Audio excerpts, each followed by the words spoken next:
Zebur 50. Günäni boyun almagyň dogasy. Ey Hudaý, maňa rehim şepagat eýle.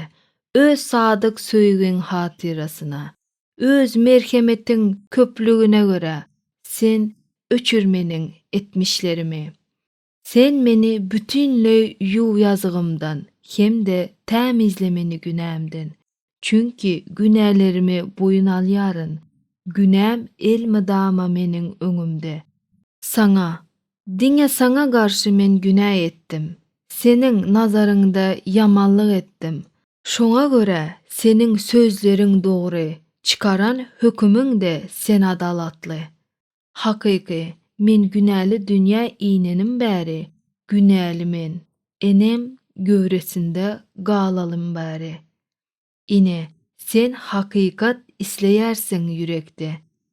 Danalygy öwredýärsiň meniň içimde. Meni käkilik otu bilen arassala.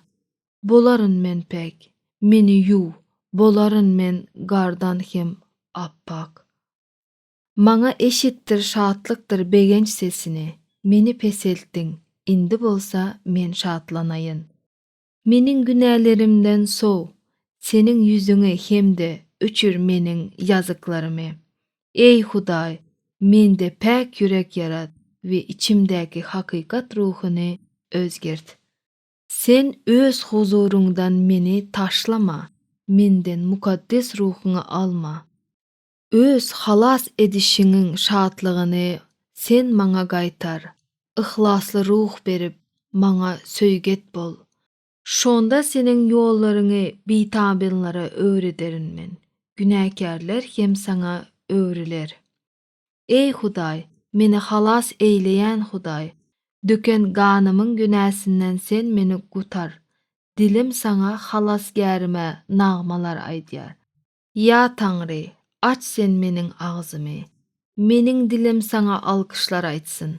Sen gurbanlyk isläňok, ýogsa bererdim. Yakma gurbanlyklary bersem de razy bolmarsyň. Synyk ruh Hudaýyň göwnünden turýan gurbanlyk.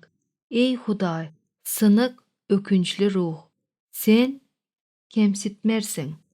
Siona öz keremiň bilen sen ýagşylyk et we Ýerusalemiň diwarlaryny sen dikelt. Şonda dogruluk gurbanlyklary, yakma gurbanlyklary, tutuş yakma gurbanlyklary da seniň göwnüňden turar. Şonda seniň gurbanlyk sypalaryňda öküzler sadaka berler.